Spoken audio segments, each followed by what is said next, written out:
Selamat pagi. Oke, jadi selamat datang di acara coaching klinik dan technical meeting untuk lomba IT paper ya. Eh, sebelum masuk ke acara, kenalin dulu ya. Aku Aya, aku dari Informatika Angkatan 2019. Nah, aku pada pagi hari ini bakal jadi MC untuk acara coaching klinik dan technical meeting. Oke, jadi sebelumnya pada pagi hari ini bakal dilaksanain dua acara, yaitu coaching klinik dan technical meeting mengenai lomba IT paper yang merupakan rangkaian acara dari IT Venture Finfest 2021. Oke, mungkin biar nggak berlama-lama lagi ya, karena teman-teman kayaknya udah pada semangat mengikuti coaching klinik pagi-pagi kayak gini. Kalau gitu langsung aja ya, mungkin masuk ke acara coaching klinik. Nah, mungkin teman-teman bisa on cam dulu nih. Sambil siap-siap kita masuk ke acara coaching klinik, kita bisa teman-teman mohon on cam dulu biar rame. Yuk on cam teman-teman yuk, sambil kita siap-siap nunggu ke acara coaching klinik. Nah, di acara coaching klinik ini nanti aku spill dikit ya, nanti akan ada dua pembicara keren, dan nanti dua pembicara keren ini bakal ditemenin sama seorang moderator yang cakep ini. Kita sapa dulu kali ya. Halo moderator, apakah udah siap? Halo, Mbak ya. Halo Pagi semua. moderator. Selamat pagi ya. Semangat, semangat. Insya Gimana Allah. udah siap belum nih? Bismillah, siap. Ya. Wah, udah siap ya. Ya. Oke, kayaknya biar nggak nunggu lama-lama lagi, karena udah pada nggak sabar kan ya buat ikut coaching klinik. Uh, Kalau udah siap ya, oke kalau gitu langsung aku serahkan acaranya ke moderator. Silahkan moderator. Oke, terima kasih untuk MC, Mbak ya. Kalau begitu acaranya akan saya ambil alih mulai dari sini ya. Selamat pagi semuanya, saya Arladi Septiani Putri dari Himaster 2021. Dan pada kesempatan ini, saya akan menjadi moderator dalam acara coaching klinik pada pagi hari ini. Nah, di sini kita akan ditemani dengan dua pembicara seperti yang sudah disampaikan oleh Mbak Aya sebelumnya. Itu yang pastinya keren banget dan sesuai dengan tema yang kita usung pada perlombaan IT Paper yang merupakan bagian dari perlombaan IT Venture Finfest 2021 ini. Topik pembahasannya itu mengenai point and develop ideas through your professional journey. Oke, pasti semuanya udah penasaran kan ya, siapa sih pembicara kita hari ini? Kalau begitu langsung saja kita masuk pada sesi berikutnya, yaitu pembacaan CV dari kedua pembicara kita. Untuk bicara kita yang pertama ada Kak Philippus Martin yang merupakan CEO dari BIT. Kak Martin ini merupakan alumnus dari Universitas Bina Usaha atau BINUS. Dengan pengalaman kerja itu sebagai co-founder dari BIT, Barito Technologies Group, sebagai head tutor di Upscale Tech Forces Accelerator, dan sebagai Director of Engineering di PT Inovasi Maju Indonesia, dan sebagai Director of Operation di Valontech.io. Nah, mungkin kita sapa dulu ya Kak Martin ya. Halo Kak, selamat pagi. Halo, selamat pagi. Halo, gimana? Kak Martin apa kabar? Baik, gimana Baik. kabarnya juga, Arla? Ya, alhamdulillah baik. Nah, Kak Martin lagi sibuk apa nih sekarang?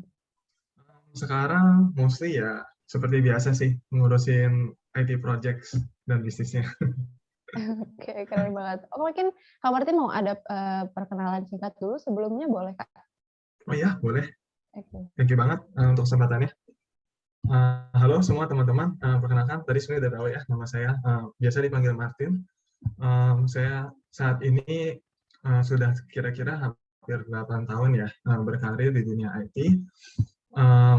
Hobi saya itu programming sama olahraga sama jalan-jalan gitu. Olahraganya sepak bola, tapi karena lagi pandemi jadi beralih ke olahraga yang lain. Nah, selama karir saya ini bisa dibilang sudah apa ya, sudah berpengalaman untuk memanage IT project banyak banget karena dulunya dari freelancing gitu di berbagai industri, ada dari financial industry gitu ya, banking, insurance, lalu pertambangan, mining, logistik, pengiriman gitu, sama konstruksi. Mungkin kira-kira seperti itu aja sih. Saya kembalikan ke Arla mungkin. Oke Kak, terima kasih. Keren banget ya Kak Martin. Apalagi pengalaman kerjanya banyak banget ya Kak Martin. Oke, kalau gitu kita langsung saja masuk pada pembicara kita yang kedua, yang nggak kalah kerennya dari Kak Martin. Ini ada Kak Fauzan Reza Maulana, yang merupakan mahasiswa teknik sipil di Stanford University, dengan pengalaman kerja itu sebagai Geotechnical or Tunnel Engineer di Mott MacDonald, sebagai Civil Engineer di Royal Haskoning di HV, dan sebagai Ambassador and Indonesian Head Delegate 2014 di One Young World. Langsung kita sapa aja yuk. Halo, selamat pagi Kak Fauzan. Halo, selamat pagi. Kedengaran Kak? Kedengeran Kak? Siap, siap. Ya, halo Kak, gimana Kak kabarnya? Sehat, sehat. Terima kasih udah diundang dan halo semuanya. Semoga sehat semua juga di rumah. Iya, terima kasih kembali. Ini sekarang Kak Fauzan ada di mana nih? Di dekat pantai nih, di US. Wow. Berarti sekarang di sana pagi, siang, sore, malam Kak? Atau gimana? Sekarang jam 9 malam. Wow, nggak apa-apa Kak? Nggak Maaf nih kita apa-apa ganggu tentunya. Oke, Kak Fauzan lagi sibuk apa nih sekarang? Iya, jadi saya sekarang lagi kuliah S2 di Stanford. Kuliahnya di Master Civil Engineering dan programnya namanya Sustainable Design and Construction. S1-nya dari ITB, dulu angkatan 2011. Sekarang udah 2020, berarti hampir 10 tahun ya bedanya. Nggak kerasa kemarin baru lulus kuliah. Tapi di antara S2 dan lulus kuliah, banyak kerja di konsultan engineering sipil. Salah satunya tadi Royal Haskoning, kemudian banyaknya di Singapura, di Mott MacDonald, dan ya lumayan bisa dapat pengalaman kerja internasional beberapa ke Belanda, ke Turki, dan juga ke Hong Kong. Sekarang uniknya di Stanford ini ngambil kuliahnya lumayan teknik sipil yang umum. Paling orang-orang mikir ya yang di sini ini kan IT gitu acaranya, ngapain teknik sipil.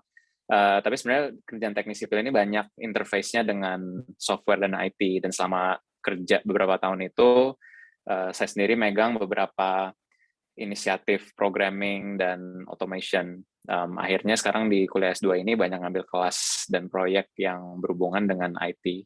Jadi mungkin nanti kita akan bahas lebih dalam tentang hal tersebut. Oke, keren banget ya Kak Fauzan ini. Mungkin ada yang mau diceritain lagi Kak, mungkin tentang profil singkat Kakak. Kayak tadi Kak Martin ada hobinya nih, kayak gitu. Hobi ya.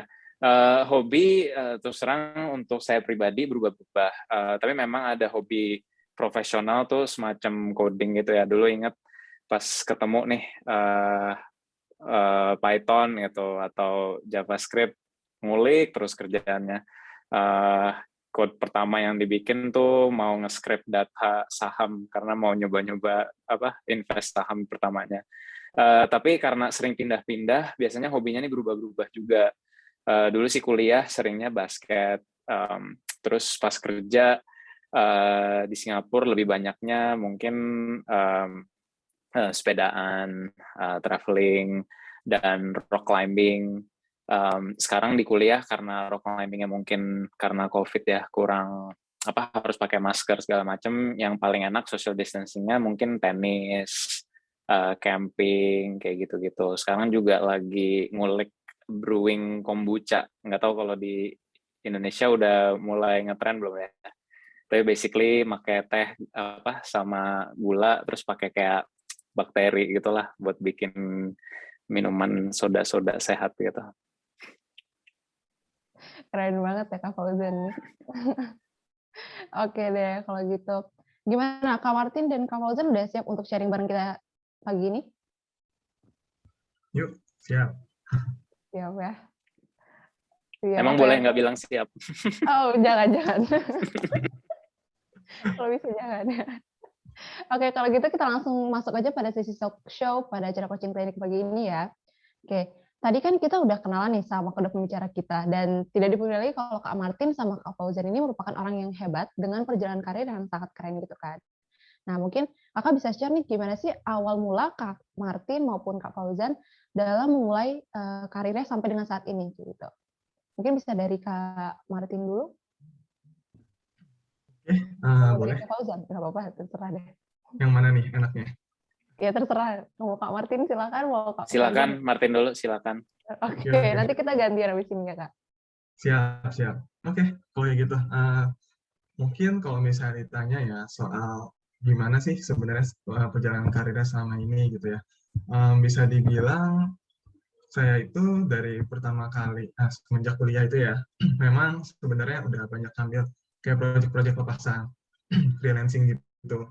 Nah, jadi pada saat ternyata setelah lulus gitu, pas lulus kan biasa dong ya orang-orang teman-teman udah mulai pada galau-galau gitu, pengen kerja di mana dan sebagainya. Kebetulan pada saat itu saya masih ada project dari freelancing itu yang belum selesai. Akhirnya saya terusin aja. Setelah terusin dan sambil mikir gitu istilahnya mau ngapain gitu, dapat dapat istilahnya tukar pikiran juga sama teman-teman yang sudah kerja di kantor dan lain-lain. Akhirnya meneruskan untuk ya udah deh sambil selesaiin project yang kemarin gitu, coba deh istilahnya nentuin lah opsinya mau yang mana gitu. Nah ternyata setelah selesai satu project, ketemu lagi nih ada project yang lain, ada lagi ketemu project berikutnya, dan akhirnya ternyata terusin freelancingnya itu sampai akhirnya bisa ketemu partner sama investor gitu ya, yang akhirnya bisa membantu untuk ngembangin bisnis sampai saat ini. Kira-kira kayak gitu sih sebenarnya. Oke, makasih Kak Martin. Kalau buat dari Kak Fauzan gimana nih? Ini pertanyaannya perjalanan karir ya? Iya, dari awal Kakak mulai gitu, sampai saat ini gimana? Jadi mungkin mulai perjalanan karirnya sekitar 2 tahun, setahun sebelum lulus ya. Di teknik sipil ini biasanya cakrawala orang itu berdasarkan dosen. Jadi gimana sih caranya sukses di teknik sipil, itu biasanya ngelihat, oh mau bikin konsultan kayak dosen. Dan dosen-dosen ITB itu banyak jadi konsultan gedung tinggi. Jadi kalau ngelihat semua gedung tinggi di Jakarta atau di kota besar lainnya, itu biasanya dari dosen dan kelihatan gitu, kayaknya memang cukup makmur. Nah, tapi saya sendiri sempat bukan magang ya, ada semacam program student itu di MRT Jakarta. Harusnya semuanya pada tahu ya, kayak tunnel pertama dan metro pertama di Indonesia. Nah, pas ngeliat itu kayaknya masa depan Indonesia nih, terowongan. Karena hidup di Jakarta benar-benar macet mulu karena gedung dibangun terus, tapi jalannya nggak ditambahin. Jadi ada semacam panggilan ya, kayaknya terowongan tuh justru cara untuk menambah jalan di kota. Jadi oke, yuk cari kerja, tapi di tunnel terus, harus keras kepala dan jangan ngambil yang lain gitu. Akhirnya cari-cari, kebetulan cukup beruntung untuk dapat magang di Belanda waktu itu sekitar 5 bulan, ngerjainnya terowongan. Dari situ setelah magang mereka suka dan di-hire di kantor Jakartanya, namanya konsultan Royal Haskoning yang tadi disebut. Di situ nyobain tunneling, tapi proyeknya setelah setahun selesai, nyari tempat lain nih, yang mana sih tunneling yang paling banyak dan bisa belajar banyak gitu. Di Indonesia memang ada, tapi baru satu doang kan. Nah, yang di Asia nih, yang lumayan kota yang paling maju di tunneling itu Singapura. Jadi cobalah nyari kerja di Singapura. Untungnya dapet kerja di McDonald, terus kerja lah 3 tahun di situ. Selama 3 tahun itu banyak ngerjain proyek-proyek tunneling, tapi karena dia company besar, perlu ya kayak semacam menemukan cara untuk mengerjakan proyek lebih cepat. Tentunya dikasih ke yang lebih muda terus kan. Hitungan waktu itu saya yang muda, baru lulus kuliah setahun, 2 tahun, 3 tahun. Ya daripada nge-spend 8 jam ngerjain task A, mendingan spend 7 jam ngebangun program, terus nanti pakai programnya sejam. Terus project berikutnya tinggal sejam, terus aja. Basically kan programming seperti itu ya. Jadi ya semacam itu. Jadi semacam role-nya jadi double gitu, civil engineer sama ya semacam software engineer juga. Terus karena di engineering butuh S2 ya untuk naik level, dicarilah kuliah S2, dan Stanford ini lumayan bagus program-program dan kelas-kelas programmingnya, dan teknik sipilnya juga bagus juga, dan memang saya sendiri ingin memadukan keduanya. Jadi selama setahun terakhir sedang kuliah di Stanford. Sekian. Wah, keren banget ya. Ini perjalanannya kayak udah terarah dari awal gitu. Nah, kalau dilihat kan dari awal ya, mulai dari karir di baik Kak Martin maupun Kak Fauzan ini kan sudah cukup matang. Kayak udah punya tujuan nih, aku nanti mau gini, aku mau kayak gini gitu kan. Nah, kita pengen tahu nih Kak, apa sih alasan Kakak nih dalam memilih karir di yang Kakak pilih sekarang ini gitu, yang sedang Kakak jalani sekarang tuh apa sih? Dari Kak Fauzan mungkin ya, gantian. Oke, jadi secara pribadi saya sendiri orangnya lumayan intentional ya. Sebisa mungkin kalau melakukan sesuatu ada reason di belakangnya. Dan waktu mungkin 2014-2015 lumayan nyari banyak literatur masalah nyari kerja tuh kayak gimana sih gitu. Kan tadi sempat bilang bahwa maunya di tunnel. Tapi alasan kenapa mau di tunneling itu karena ada mungkin sekarang udah lumayan ngetren prinsipnya. Tapi dulu tuh saya ngelihat ada konsep Jepang namanya Ikigai. Ikigai itu kayak ada 4 pilar gitu. Kalau untuk milih kerjaan, love what you do, get paid, get compensated fairly, have impact, sama be good at what you do gitu. 4 itu. Nah, ngelihat 4 pilar itu, kalau misalkan kerja di konsultan bisnis manajemen, kayaknya impact-nya kurang deh. Memang mungkin bisa jadi kaya, tapi ya impact-nya kurang, jadi pilarnya nggak ada yang match. Kalau misalkan jadi sipil tapi bangun gedung tinggi, nggak seneng. Jadi ya lumayan deliberasi lah. Yang mana nih yang kerjaan yang bisa dapat 4-4-nya. Dan akhirnya tunnel, I can be good at it karena memang sipil, impact-nya lumayan gede karena itu infrastruktur bisa bermanfaat buat orang. Compensation mungkin karena masih junior belum terlalu penting. Dan ya, I enjoy kalau misalnya yang lainnya oke, I enjoy what I do gitu kan. Jadi ya udah, alasannya karena itu sih. Nah, tapi as time goes on, itu kan milih spesialisasi kan di tunnel. Kayak jadi dalam di tunneling itu. Tapi setelah 3 tahun kerja, kok kayaknya butuh generalis juga gitu, nggak spesialis doang. Jadi mulailah dibangun kayak programming skills, management skills, coordination skills yang lebih soft gitu. Tapi mulai ngetrend sekarang tuh, jadi awalnya I-shaped person dalam, terus jadi T-shaped person gitu ya. Tapi lama-lama kayaknya bisa jadi pie-shaped person ya, kayak jadi dalamnya 2, terus ada general gitu. Jadi sipil, programming, terus kayak segala soft skill-nya, yang ngedukung semuanya. Jadi alasan kenapa masuk sipil karena Ikigai, alasan kenapa masuk programming biar kayak lebih jadi pie-shaped person tadi itu sih. Maaf panjang lebar, tapi silahkan Martin. Enggak apa-apa Kak, terima kasih. Oke, kita lanjut ke Kak Martin ya. Gimana Kak? Siap. Oke. Kalau cerita saya bisa dibilang agak beda ya sama Fauzan memang. Kalau Fauzan itu memang dari awal kayaknya udah terencana banget gitu. Kalau saya pertamanya justru punya cita-cita lain dulu awalnya. Cuman karena istilahnya ya ini kayaknya nggak ke situ deh, nggak jadi. Nah, jadi saya coba gali lagi tadi. Biasalah kalau galaunya anak baru lulus waktu itu. Nah, setelah itu waktu itu kan memang zamannya nge-hype ya, kayak startup udah mulai nge-hype tuh. Nah, di situ baru tuh ketemu dengan tadi juga teman-teman yang sudah kerja di tempat lain.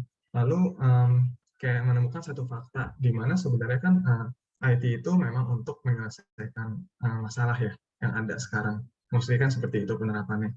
Nah, kalau misalnya pada saat kita bekerja nih sama perusahaan gitu istilahnya, itu kita belajar kayak tadi mungkin dari Fauzan bilang jadi spesialis gitu loh, jadi I-nya gitu.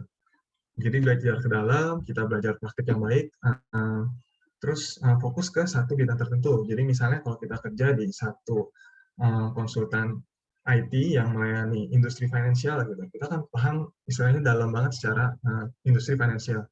Nah, tapi kalau misalnya dari teman yang freelance dan bisnis juga, itu tuh ternyata dapat apa ya istilahnya insight juga bahwa kalau emang nanti ingin bikin bisnis gitu ya, atau ingin bikin startup, mungkin bagus juga kalau langsung dicoba aja untuk sambil freelancing. Kenapa? Jadi tuh bisa dapat kesempatan dan kebebasan gitu untuk belajar dari banyak orang yang ketemu di tengah jalan gitu. Bahkan ada pengalamannya dulu istilahnya tuh yang kayak ketemu bisnis-bisnis dari yang kecil banget sampai yang besar, dari yang paling berantakan sampai yang paling rapih, istilahnya kayak gitu. Nah, akhirnya dari situ cobain deh gitu, dijalanin gitu, dan semakin jalan, semakin seiring berjalannya waktu gitu ya, memang kerasa aja gitu bahwa IT itu menyenangkan karena kita bisa nge-solve problem-problem yang sebenarnya nggak bisa di-solve dengan penerapan IT yang tepat. Mungkin gitu sih. Oke, berarti emang dari awal tuh kita kayak menentukan dulu ya Kak, kita tuh maunya apa seperti itu. Terus juga kita mulai cari pengalaman nih, kayak tadi kata Kak Martin, dari freelancer misalnya kayak gitu kan. Kita bisa ketemu sama beberapa dari startup kecil sampai yang mereka sudah tersusun rapi gitu. Dan juga kata Kak Fauzan tadi, mulai dari I jadi T jadi P gitu. Jadi semuanya tuh terarah gitu kan ya. Oke, kita lanjut ya Kak. Nah, tadi kan Kak Martin sama Kak Fauzan ini kan pengalaman kerjanya sangat banyak ya, dan pastinya sudah mencoba berbagai macam pekerjaan nih, dan di setiap pekerjaan itu kita pasti ingin menciptakan sesuatu yang baru, ide-ide baru gitu kan. Nah, gimana sih cara Kakak ini dalam menemukan ide-ide tersebut itu gitu, untuk menemukan, menciptakan ide tersebut tuh kayak gimana? Dari Kak Martin dulu boleh. Oke. Kalau tuh dari pengalaman selama ini sih ya, jadi sebenarnya banyak banget ide-ide itu yang didapat secara kebetulan sebenarnya. Kebetulannya itu karena banyak ngobrol gitu ya sama klien, sama partner gitu. Lalu kita jadi tahu kira-kira tuh apa sih problem-problem mereka kayak gitu. Lalu cara apa yang sebenarnya mereka sudah terapkan dan apa yang works dan apa yang enggak gitu. Dan kira-kira kita mau nyoba solve problem itu pakai apa gitu. Misalkan ya salah satu contoh mungkin yang paling menarik adalah dari pengalaman saya pas lagi manage perusahaan tambang gitu istilahnya. Nah, di sana di mana mereka tuh ingin meningkatkan istilahnya jumlah produksi misalnya. Oke, ingin meningkatkan jumlah produksi ini batu bara gitu misalnya. Oke, itu sebenarnya ada faktornya apa aja sih gitu. Nah, lalu ternyata ada faktornya itu adalah satu pasti produktivitas manusia dan alat dan lain-lain. Dan ternyata kemarin itu misalnya ada beberapa hal yang ditemukan yang ternyata mengganggu efisiensi tersebut gitu. Baru nanti digali lagi, and then sampai ketemu, ternyata misalnya masalahnya salah satunya adalah di keamanan gitu, keamanan pekerja. Karena kalau misalnya ada kecelakaan atau sebagainya, berarti operasional harus di pause gitu kan istilahnya, dihentikan sementara. Nah, dari situ baru deh tuh kita ketemu, ternyata dari namanya ketemu masalah, digali, ternyata jadilah nih satu solusi yang mungkin bisa dilakukan dan kita tes gitu, kita build dan kita tes di sana. Nah, itu untuk perusahaan yang cukup besar kayak tambang. Kalau dari perusahaan kecil sendiri, tantangannya juga beda lagi gitu. Nah, kayak mungkin mereka benar-benar ngasih basic, kayak, iya nih, misalnya waktu itu saya di perusahaan spare part ya, salah satu contohnya. Mereka merasa stok mereka itu nggak pernah balance gitu, sama yang ada di buku gitu. Jadi mereka nggak tahu sebenarnya mereka masih bisa jualan nggak, dan lain-lain gitu. Kadang-kadang ternyata pas mau jualan barangnya nggak ada, dan sebagainya. Nah, di situ mereka masalahnya mungkin kayak, ya nih, pakai Excel nggak cocok gitu. Tapi apakah beneran sampai situ? Ternyata enggak juga gitu. Jadi kayak, walaupun kita sudah bikin aplikasi, kalau misalnya usernya sendiri itu mungkin belum mempunyai budaya gitu ya untuk menggunakan aplikasi dengan baik, walaupun kita solve dengan buat aplikasi, belum tentu itu jalan gitu.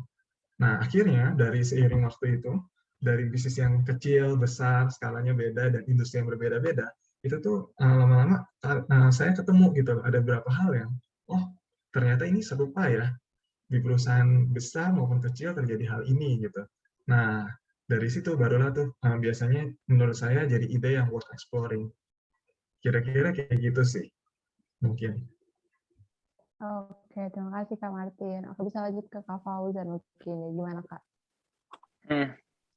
Jadi kayaknya menurut saya pribadi, untuk dapat ide itu syaratnya ada 3 ya. Yang pertama, harus hidup di lingkungan di mana banyak masalah. Dan kayaknya itu nggak susah ya. Kayaknya di setiap sudut hidup tuh ada masalah. Jadi syarat pertama kayaknya gampang. Syarat keduanya nih yang lebih susah.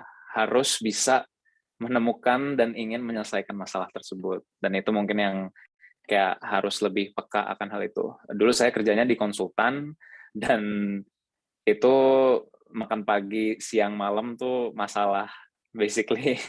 Jadi problem ini sih untuk konsultan biasanya spesifik dan case by case. Tapi lama-kelamaan mulai terlihat pattern ya, sama problem-problem yang repetitif munculnya. Jadi kalau masalah ada dan dia berulang-ulang, solusinya software kan, atau IT gitu. Jadi harus peka lah akan melihat, oh kayaknya di kantor atau di sekolah ada masalah ini nih yang berulang-ulang terus. Kayaknya bisa nih di-solve oleh IT dan software. Dan yang ketiganya syaratnya harus punya akses ke capability untuk membangun software itu. Ini bisa macam-macam. Either nanti kalau misalkan kerja, mungkin company-nya memang punya banyak inisiatif untuk otomasi atau invest di IT dan digitalisasi. Bisa juga otodidak sendiri. Resources di online sekarang udah banyak banget sampai bingung mau milih yang mana. Dan ya, literally nemuin masalah, ingin temukan yang masalah yang bisa repetitif, dan solusikanlah dengan skill-skill programming itu. Dan ya, kalau ada 3 itu harusnya bisa, udah nggak bahkan pengen masalah pergi gitu. Maksudnya ketemu terus gak sih tiap hari masalah. Ya benar banget ya. Tadi kalau misalnya kita kata Kak Fauzan itu ada 3 hal ya. Yang pertama tuh kita harus tinggal di lingkungan yang ada masalahnya, gitu. Terus yang kedua juga kita harus ada keinginan untuk menemukan dan menyelesaikan masalah tersebut. Dan yang ketiga itu kita harus punya akses capability untuk menyelesaikan masalah tersebut dengan akses yang ada gitu. Dan juga dari Kak Martin tadi dibilangin bahwa sebenarnya masalah itu kurang lebih baik dari perusahaan besar atau perusahaan kecil ataupun dari lingkungan yang besar maupun yang kecil tuh sebenarnya mereka memiliki kesamaan gitu, dan semuanya itu bisa diselesaikan dengan dunia IT sekarang melalui kayak bikin suatu software untuk menyelesaikannya seperti itu ya. Oke. Nah, Kak, tadi udah ditemukan nih ide-idenya. Nah, gimana sih caranya untuk mengembangkannya itu? Mungkin dari Kak Fauzan dulu ya.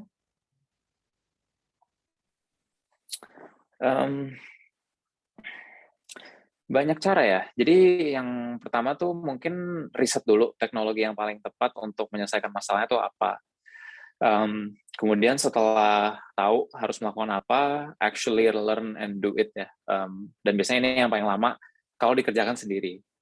Nah, tapi tadi yang masalah akses ke capability, tadi kan lebih kayak kalau yang ngerjain sendiri. Tapi sebenarnya ada yang penting juga, bisa minta tolong orang lain. Baik itu kerjasama atau bayar mereka. Jadi ya, do anything you can untuk kayak development-nya jalan.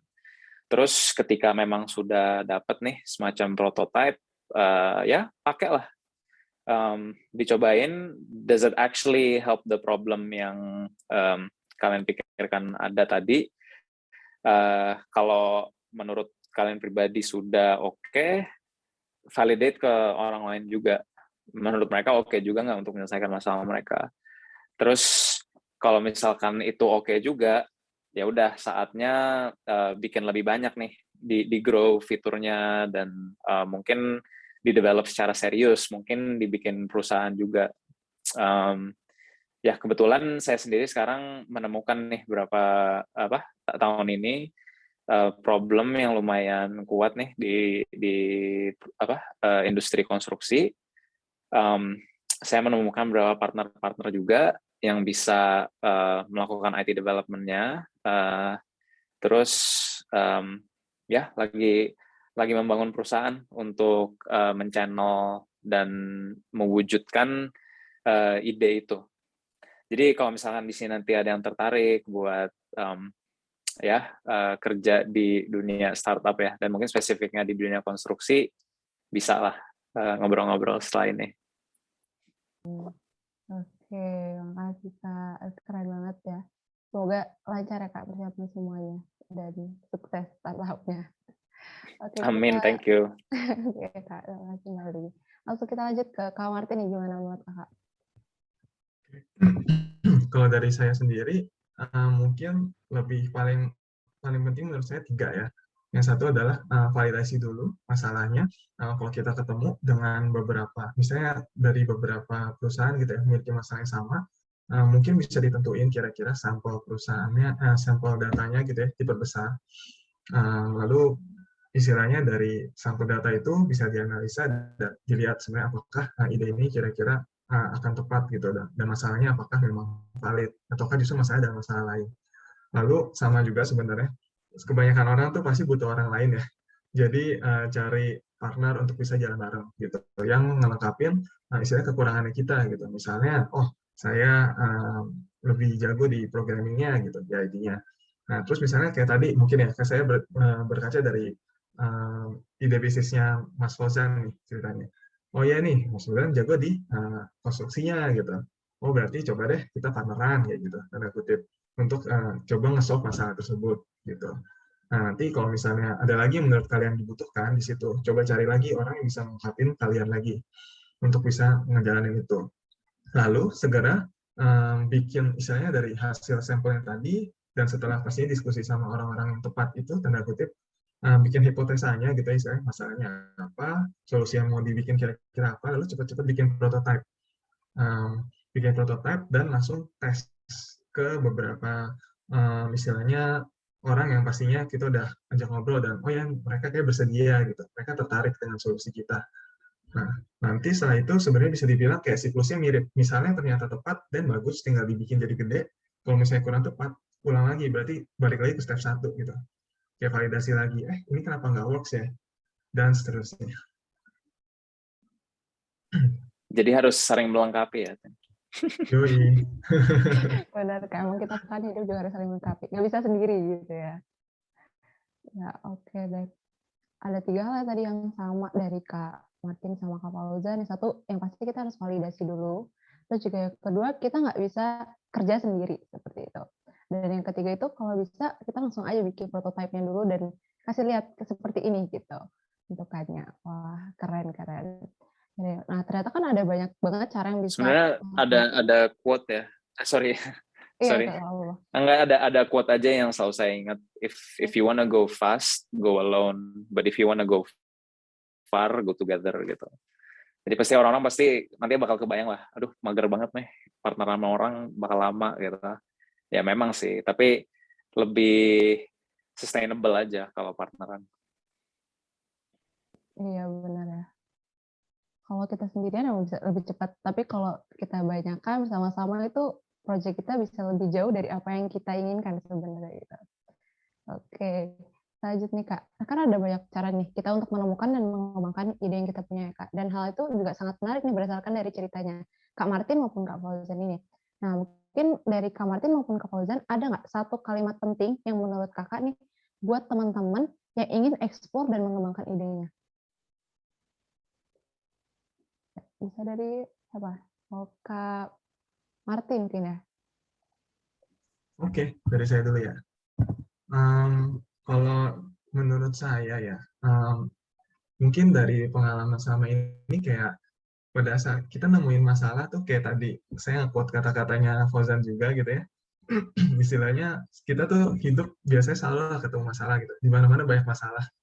Nah, cuman seringkali pada saat kita ketemu suatu masalah itu tuh, pada saat kita apa ya istilahnya, menginvestigasi masalah tersebut, itu tuh banyak banget noise dari sekitar, istilahnya mungkin dari teman kita, mungkin dari orang yang sudah ada di tempat tersebut, istilahnya company yang mungkin kita engage gitu ya.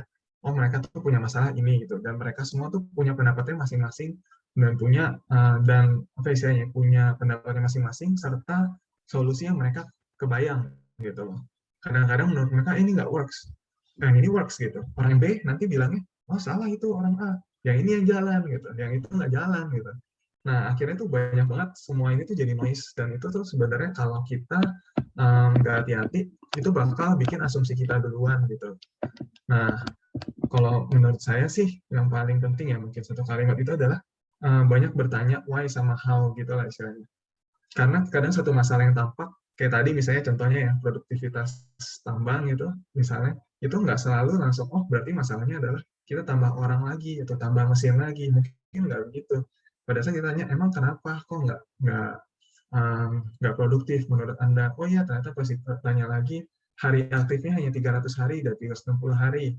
Oh kenapa kok bisa cuma 300 hari dari 360? Gali terus mundur sampai akhir tuh ketemu ujung masalah itu sebenarnya apa. Jadi mungkin itu ya kalau kalimatnya, banyak bertanya why dan how, dan hati-hati sama noise. Oke, Kak, makasih. Dari Kak Fauzan gimana nih? Di sini semuanya dari IT ya, kalau nggak salah. Kuliahnya. Ya, mostly dari IT, Kak. Kita dari jurusan informatika. Ya. Jadi ada quote lagi lah yang lumayan klasik. If you hold a hammer, everything looks like a nail. Dan sebagai orang yang belajar IT dan sebagai orang yang belajar coding, wah, gue bisa JavaScript nih baru, gue bisa Node.js nih baru, gue bisa Python nih baru gitu. Jadinya kayaknya solutionnya dulu punya, terus baru mikirin apa nih yang gue bisa solve dengan tools yang gue punya.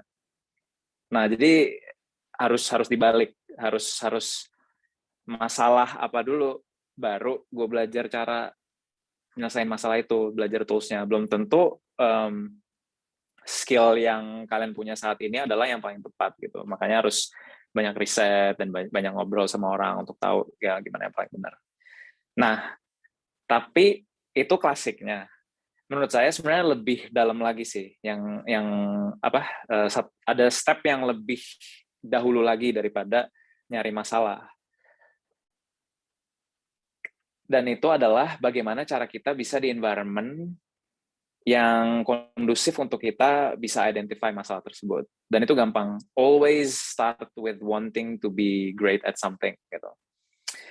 Kalau kalian masuk dunia kerja, terus ya udah fokus dulu lah berapa tahun awal, just be good at something apapun lah. Mau jualan kue, bahkan nggak harus IT, mau jadi mau nganterin makanan, mau bantuin restoran, mau jualan baju segala macam. Just be good at it to the point dimana kayak mulai nge-build sense nih masalah-masalah yang ada di specific job atau industri ini tuh kayak gini, dan karena udah great at it, jadi udah mulai tahu nih kayaknya cara menyelesaikan masalahnya tuh harus dengan ini deh gitu. Jadi bahkan before the solution and the problem, kayak just focus on being good at anything, and pasti akan terbayar sih nanti. Oke, keren banget ya. Itu lebih dari satu kalimat, maaf ya. Satu ide. Iya, nggak apa-apa. Tapi kan semuanya itu bermanfaat gitu, kayak gambaran untuk kita juga ada gitu kan. Jadi kita memang harus seperti itu ya. Ingin menjadi sesuatu dulu gitu, baru kita bisa. Jadi nanti kita bisa kemana aja gitu dengan satu itu. Jadi kalau kata Kak Martin, kita harus penasaran akan apa itu gitu. Penasaran biar kita tuh gimana sih cara buat menyelesaikan itu. Jadi jangan stuck sampai situ aja kayak gitu Kak. Oke, mungkin aku ada pertanyaan khusus nih Kak. Jadi kalau kita lihat nih dari CV-nya Kak Fauzan ini sempat jadi public speaking and debate coach. Benar kan Kak? Iya. Iya. Nah, ini kan berhubung para finalis dari IT paper ini akan melakukan presentasi atau pemaparan pada final nanti. Nah, mungkin dari Kak Fauzan ada saran-saran mungkin gimana sih untuk public speaking yang bagus kayak gitu, dan untuk presentasi yang bagus seperti apa gitu mungkin, Kak?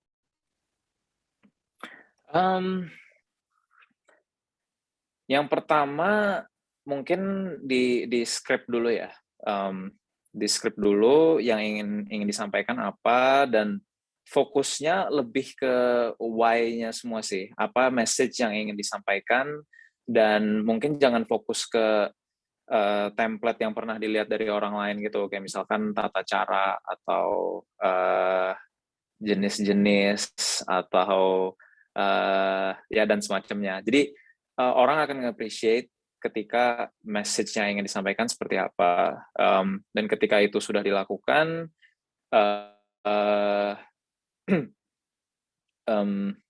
basically latihan sih, latihan speech-nya, latihan di depan kaca, latihan di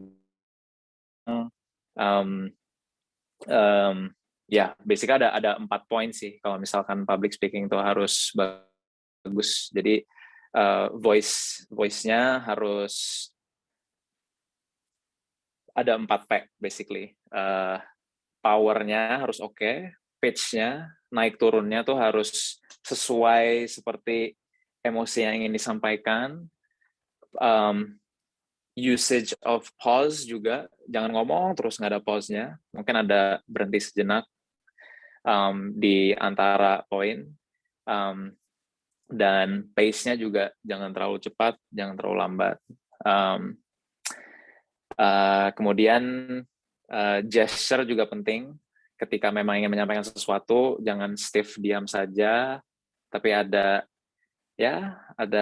semacam gerakan yang menggambarkan apa yang disampaikan. Badannya juga harus tegap. Dan dari Zoom agak susah ya, tapi biasanya eye contact juga penting sih. Jadi jangan ngelihat slide-nya doang gitu. Kalau bisa diminimalisir kata-kata yang ada di slide biar yang disampaikan benar-benar yang diperhatikan speech-nya, bukan slide-nya yang dibaca. Jadi mungkin itu ya. Oke, makasih banget Kak Fauzan. Mungkin dari Kak Martin ada yang mau ditambahin nih Kak, gimana tentang public speaking? Kayaknya udah semua sih dari Fauzan. Keren banget, emang Kak Fauzan sangat berpengalaman ya, keren banget. Oke, Kak, mungkin aku ada pertanyaan terakhir nih yang aku sampaikan itu. Misalnya kakak nih udah ada bayangan nggak sih untuk next step-nya nih ke depannya, kakak tuh ingin ngapain aja gitu. Mungkin bisa dari Kak Martin dulu. Oke, maksudnya next step-nya dari karir kita atau gimana? Iya, dari karirnya Kak Fauzan dan Kak Martin. Oke, mungkin kalau ditanya next step-nya apa ya? Saat ini dari saya sendiri gitu ya, existing condition-nya itu kan sebenarnya menjalankan bisnis IT consultant gitu ya, dimana kita ya walaupun IT consultant sebenarnya sama kayak consultant juga, cuma beda kita nyediain aplikasi aja gitu atau jasa IT. Nah, di berikutnya itu dari penglihatan gitu ya, sebenarnya kalau kita pengen bisa memberikan impact yang lebih ke masyarakat gitu ya, benar-benar berkontribusi, itu kayaknya lebih besar dampaknya kalau kita bisa lebih fokus ke satu masalah tertentu dan menciptakan sebuah produk yang memang bisa benar-benar tanda kutip membantu banyak orang di dalam satu bidang tertentu, dibandingkan kita kayak gitu istilahnya, cuman kesana kemari tapi kita bikinin sesuatu yang ini aja lah, kutip dangkal gitu. Nah, jadi sebenarnya salah satu step berikutnya kalau ditanya yang diambil itu apa adalah memang dari kami ada visi untuk mengembangkan malah ada beberapa produk, dan sebenarnya salah satunya kita kolaborasi bareng sama Fauzan juga. Yes, sebenarnya kayak gitu. Yes, mungkin itu sih kurang lebih ya. Kalau Kak Fauzan gimana nih? Untuk next step ke depannya nih, bangunnya kayak gimana sih gitu? Atau gambaran ke depannya kakak pengen kayak gimana? ya kebetulan lumayan beruntung untuk dapat masalah, dapat partner, dan juga dapat opportunity untuk dapat investment juga ya, untuk mengembangkan ide nih. Dan sekarang lagi membangun kita bisa launching secepatnya. Jadi the next immediate step setelah lulus adalah untuk fokus membangun ini sih, membangun produk untuk dunia konstruksi, dan ya basically mencari tahu masalah mereka spesifiknya seperti apa, bagaimana kita bisa mengimplementasikan ke dalam produk, dan bagaimana kita bisa mencapai lebih banyak target lagi dengan produk kita. Oke, keren. Boleh dong Kak, di-spill nih, tadi kan Kak Martin bilang ada kerjasama sama Kak Fauzan, tuh apa tuh kerjasamanya Kak, kolaborasinya tuh? Di-spill dikit gitu. Oh iya, jadi basically kita sedang membangun company namanya Rekava. Rekava ini visinya adalah untuk membangun produk-produk yang akan membantu konstruksi lebih aman, sustainable, dan juga efisien. Tidak hanya di Indonesia dan juga harapannya global ya. Saat ini co-foundernya adalah saya sendiri, Martin, dan Prastio Gema, yang merupakan owner di BIT juga sama Martin. Ya, kira-kira seperti itu. Ya, nanti saya akan taruh lah emailnya kalau misalnya mau ngobrol tentang karir ya, silakan saja. Wah, keren banget ya Kak. Semoga proyeknya bisa launching dengan cepat ya, dan kolaborasinya berjalan dengan lancar. Oke, kalau gitu Amin. makasih banget nih buat Kak Fauzan sama Kak Martin. Dan karena tadi Kak Fauzan dan Kak Martin udah berbagi banyak banget informasi mengenai how to find and develop your idea, sekarang mungkin saatnya kita masuk ke sesi tanya jawab nih. Siapkan ya Mas Fauzan dan Kak Martin ditanya-tanya. Gimana, siap ya? Oke, mungkin dari peserta yang ada di sini, ada yang ingin ditanyakan kepada kedua pembicara kita pagi ini, bisa langsung raise hand dan on mic setelah kita persilakan, atau menuliskan pertanyaannya pada kolom chat. Gitu. Untuk yang mau bertanya, bisa langsung raise hand ya. Untuk Kak Martin dan Kak Fauzan, kalau misalnya mau minum dulu, mungkin gak apa-apa Kak, istirahat dulu sebentar. Saya kan udah banyak banget sharingnya sama kita nih, Kak Fauzan dan Kak Martin.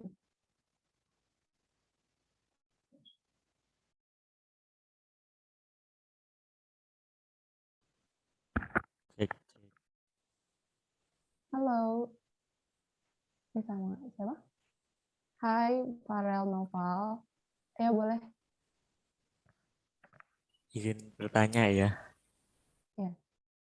Kenalin, nama aku Farel Noval, asalnya dari Jakarta. Terus aku mau tanya mungkin buat Kak Martin dan Kak Fauzan, siapa sih tokoh inspirasi terbesar kakak buat sekarang itu, tokoh favorit, mungkin kayak jadi pegangan apa prinsipnya tokoh itu kakak tiru atau gimana, atau mungkin panutan gitulah bahasa gampangnya. Itu sih, terima kasih. Oke, terima kasih. Mungkin mau dari Kak Martin atau Kak Fauzan terlebih dahulu? Dari Kak Fauzan dulu boleh? Silakan. Oke, dari Kak Fauzan. Silakan Kak. Ini pertanyaan yang saya selalu senyum ya bila ditanyain, karena saya pribadi bukan orang yang pernah punya role model atau tokoh yang dilihat, karena saya pribadi merasa tidak ada orang yang sempurna. Jadi yang ada tuh mungkin role modelnya ada banyak, selalu ngambil yang paling positif dari berbagai macam orang. Dan kebutuhan juga berubah-berubah ya, kayak kita sekarang lagi mau bagus di kuliah, jadi nanya-nanya orang yang punya pengalaman di tahun sebelumnya, dan secara tidak langsung mereka pun jadi role model. Sekarang lagi nge-grow bisnis, jadi sekarang mulai lebih banyak ngelihat founder-founder startup di Indonesia dan di dunia apa aja sih, dan value-value yang mereka dan pelajaran-pelajaran mereka percaya itu apa, ya kita ikutin part-part yang kita setuju dan kita anggap baik gitu ya. Tentunya ada beberapa tokoh, misalkan kalau di scope Indonesia mungkin ada beberapa role model seperti Tokopedia atau Bukalapak atau Traveloka, dan segala hal yang mereka sudah bangun. Mungkin di global juga, di sini ada beberapa startup di Silicon Valley yang menurut kita juga kita lirik nih, ini kayaknya cocok nih untuk direplicate sama kita. Jadi maaf jawab tapi sekaligus tidak menjawab juga. Ya mungkin Martin bisa lebih spesifik atau tidak spesifik, terserah.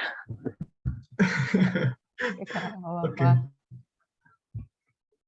To be honest, apa ya, saya ketawa karena ya saya kayak merasa hal yang agak mirip sama Fauzan sih. Jadi kalau ditanya sebenarnya role modelnya siapa, per se kayak banyak orang yang istilahnya menginspirasi gitu loh. Sampai akhirnya tapi dibilang ada salah satu tokoh nggak yang benar-benar inspirasi itu jadi susah ya kalau ditanyain seperti itu. Tapi kalau istilahnya banyak banget dari orang-orang seperti apa, ya sih memang dari istilahnya tech entrepreneur yang dari Silicon Valley gitu ya, pertama kali mereka menemukan ide, dan bahkan kayak dari lokal pun seperti mungkin foundernya salah satu startup seperti Tokopedia atau Gojek, itu biasanya sering banget sih kayak saya melihat mereka gimana cara mereka nemuin ide, gimana cara mereka temuin orang-orang yang tepat dalam membangun idenya tersebut gitu, dan lain-lain. Tapi kalau ditanya sampai satu orang, mungkin saya juga kesulitan sih untuk menyebutkan itu. Oke, berarti kalau misalnya untuk role model gitu bisa dari mana aja ya Kak, gitu. Nggak harus terpaku sama satu orang kayak gitu. Nah, gimana nih Farel, apakah menjawab pertanyaannya? Udah Ya, kejawab tadi? terima kasih ya kakak.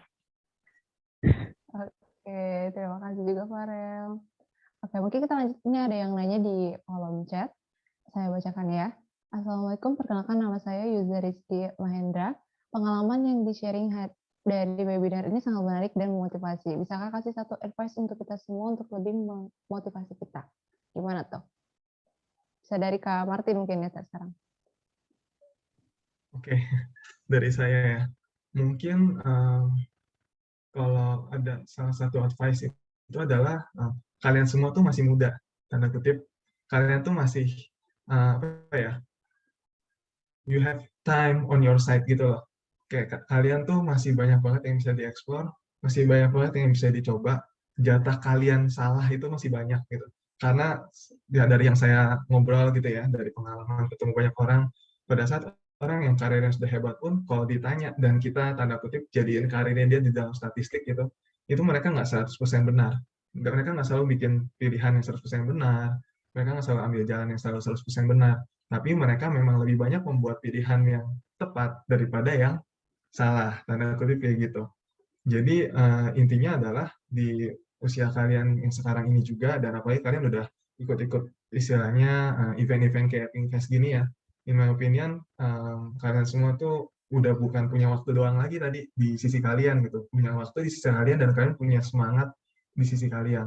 So in my opinion cobain aja semua hal, cobain banyak hal, jangan takut salah. Mungkin itu sih kalau dari saya. Oke, terima kasih Kak Martin. Lanjutnya, Kak Fauzan gimana Kak?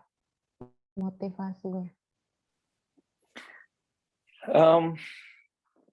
Mungkin ini ya, jangan terlalu terpaku dengan sosok-sosok yang udah di titik tinggi sekarang. Karena satu, kita masih sama-sama makan nasi sih. Mau orang sehebat apapun, mau bangun Gojek apa, yakin masih makan nasi sih, nggak makan hal yang lebih keren atau gimana. Tapi yang keduanya karena people always start somewhere. Ya 10 tahun yang lalu masih kok bangun telat kuliah gitu. Ya bandel-bandelnya tipsen gitu. Ya we've all been there. Dan kalian pasti di tahap-tahap kayak gitu juga sekarang. Jadi nggak ada yang namanya nggak mungkin sih. Klise sih, tapi kalau dilihat dari semua orang yang jadi something sekarang sih, terutama di sini ya, kayak kalau skopnya Indonesia, di sini skopnya Silicon Valley kayak, oh dulu si Mark Zuckerberg ngekos di sini. Kayak literal dia juga ngekos kok dulu, terus sekarang punya Facebook gitu. Kayak Steve Jobs dulu ada toko ininya, toko bukan toko kelontong, tapi kayak toko kafe yang dia sering kesini buat nulis-nulis pikiran dia. Kayak everyone is just human saja gitu. Dan apalagi sekarang sudah ada internet dan ya banyaklah cara untuk mendapatkan informasi dan koneksi. Jauh lebih daripada orang-orang 10 tahun yang lalu. Jadi nggak ada alasan. Benar banget tuh kata Kak Fauzan tadi ya. Nggak ada alasan untuk itu semua. Oke. Oke, makasih Kalau banyak. emang pengen, nggak harus setiap pilihan di kehidupan tuh itu oke. Tapi kalau misalkan emang mau di jalur ini, everyone can. Oke, benar banget. Itu semua orang tuh pasti bisa, nggak ada yang nggak bisa ya sekarang itu. Oke, makasih banget untuk jawabannya Kak Fauzan dan Kak Martin. Dan semoga jawaban tadi bisa membantu menjawab ya dari pertanyaannya Kak user tadi. Oke, kalau begitu sekian dulu untuk sesi tanya jawab kita siang ini. Terima kasih banyak buat yang udah tanya dan juga terima kasih untuk Kak Fauzan dan Kak Martin yang sudah menjawabnya. Nah, dengan berakhirnya sesi tanya jawab ini menandakan kita sudah sampai di penghujung acara dari talk show pada kesempatan kita ini. Mungkin sebelum kita kembalikan acaranya ke para MC, ada closing statement yang ingin disampaikan dari Kak Fauzan dan Kak Martin. Mungkin kami persilakan.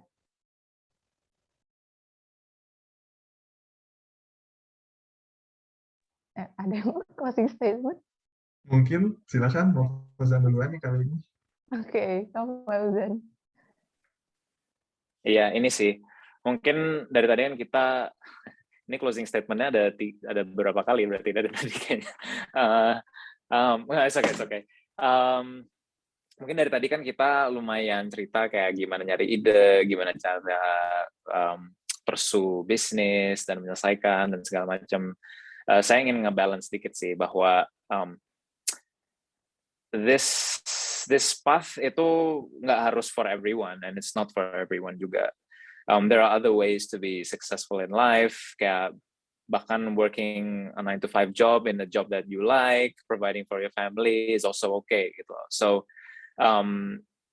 don't think that kita tuh bilang bahwa ini yang paling keren, ini yang paling beken, ini yang paling oke gitu. It's not that way at all. It's just one of the many choices di mana kalian bisa sukses dalam hidup. Tapi kalau misalkan emang mau memilih jalur ini, ya kita sharing-sharingnya hari ini untuk spesifik di jalur ini. Oke, terima kasih Kak Fauzan. Sarah, Kak Martin, gimana closing statement-nya? Oke. Sebenarnya barusan statement-nya dari Kak Fauzan menarik banget ya, menurut saya menarik banget sih. Karena ya, jadi mungkin kalau dari saya juga mau nambahin aja soal bahwa pada saat mengambil jalur yang seperti ini gitu ya, apalagi kalau saya boleh sharing, saya kan waktu itu memang dari kuliah jatuhnya kayak seakan-akan nggak pernah kerja kantor sebenarnya. Saatnya saya pernah kerja kantor adalah pada saat saya melayani klien gitu yang cukup besar. Benar sih, sebenarnya jalur ini nggak untuk semua orang gitu. Banyak nggak ada salahnya kalau kalian menginginkan jalan yang lain. Benar, kadang-kadang malah banyak hal juga yang sebenarnya harus ada trade off-nya gitu loh. Ada pengorbanannya, ada yang ditukar di sana. Jadi balik lagi sih, benar. Mungkin selain jangan takut salah, memang mungkin jangan jangan terpaku sama yang orang lain sudah lakukan aja. Benar-benar kenalin diri sendiri dulu, karena kalian masih muda, lagi-lagi ke situ baliknya. Oke Kak, terima kasih untuk closing statement dari Kak Fauzan dan Kak Martin. Oke, mungkin terakhir kami ingin mengucapkan terima kasih banyak ya untuk Kak Martin dan Kak Fauzan yang sudah meluangkan waktunya untuk hadir dan sharing-sharing bareng kita siang ini. Dan sukses terus untuk Kak Martin dan Kak Fauzan dalam pekerjaan dan karirnya. Dan mungkin untuk Kak Fauzan semangat kuliahnya. Dan Oh ya, buat kolaborasinya semoga lancar terus persiapannya sampai launching nanti. Dan terima kasih Kak, dan sampai jumpa di lain waktu. Amin dan thank you. Ya, terima kasih Amin. kembali Kak. Thank you semuanya. Ya, Semangat semuanya. Thank you. Semangat ya. ya makasih Kak. Ya, Kak, kita mau foto dulu ya, Kak. Jadi jangan leave dulu. Iya, sebentar. Oke. Oke. Oke. Oke. Jadi mungkin aku kembaliin ke MC dulu ya. Oke, kalau begitu karena kita sudah berpamitan nih dengan kedua pembicara kita, saya selaku moderator, saya Ardila pamit undur diri. Terima kasih atas perhatiannya dan acara saya kembalikan kepada MC. Terima kasih. Oke, makasih ya Arla. Makasih juga buat sekali lagi buat Kak Martin sama Kak Fauzan. Keren banget ya tadi udah banyak banget hal-hal yang benar-benar motivational banget. Semoga juga bisa bermanfaat bagi teman-teman dan juga bermanfaat bagi finalis IT paper di babak final yang akan berlangsung pada tanggal 16 Oktober 2021 bisa jadi bekal buat teman-teman juga. Semoga bisa jadi insight dan motivasi yang bermanfaat banget. Oke, mungkin sebelum kita tutup, kita seperti yang dibilang Sarah tadi ya, kita teman-teman, aku mau ngajakin teman-teman buat on cam, kita ambil dokumentasi dulu. Bisa mulai siap-siap nih ya teman-teman pada on cam semuanya. Kita mau foto bareng Kak Fauzan sama Kak Martin. Sebelum kita tutup acaranya. Kita tunggu bentar ya. Oke. Aku pandu ya buat ini, buat dokumentasinya. Kita foto dulu. Aku hitung ya. Benar. Benar. Ini aku aja yang nge-screenshot nggak apa-apa. Teman-teman jangan ada yang chat dulu ya, biar nggak ada notifnya. Oke, kalau gitu aku hitungin ya. Aku hitungin ya. 1, 2, 3. Oke, mungkin sekali lagi ya. Kita ganti gaya deh, boleh. 1, 2, 3. Oke, thank you sekali lagi buat Kak Martin sama Kak Fauzan. Terima kasih banyak. Semoga nanti kita bisa dapat kesempatan lagi ya Kak, sharing-sharing lagi bareng Kak Martin sama Kak Fauzan. Oke, kalau gitu mungkin untuk Kak Martin sama Kak Fauzan, kalau mungkin abis ini ada kesibukan dan acara yang lain lagi, boleh live duluan Kak, monggo. Sekali lagi kita ucapin terima kasih ya Kak. Bye semuanya. Ya. Thank you juga Thank ya you, semua. Kak. Thank you, Kak. Thank you so much. Good luck. Oke, thank you, Kak. Nah, untuk teman-teman yang lain semua, jadi tadi udah selesai coaching kliniknya. 1 dari 2 rangkaian acara hari ini. Jadi nanti acara selanjutnya bakal ada technical meeting untuk lomba IT paper. Nah, technical meeting ini, sebelum technical meeting kita akan ada break dulu buat teman-teman supaya bisa melaksanakan isoma. Jadi kita bakal break dan kembali lagi ke Zoom meeting ini jam 12.30. Oke? Oke.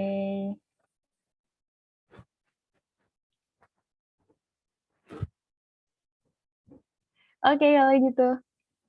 Teman-teman bisa mulai soma dulu, kita ambil break dulu, nanti balik lagi ke sini jam 12.30 buat technical meeting. Thank you semuanya.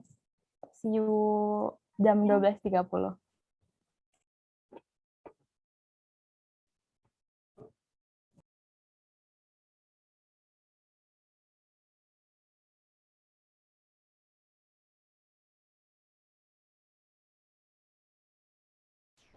Musik.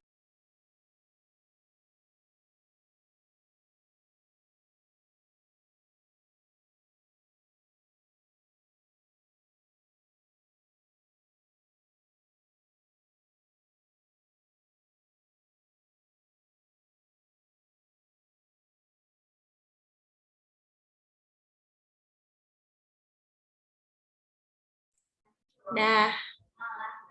Recordingnya bisa di stop dulu dong.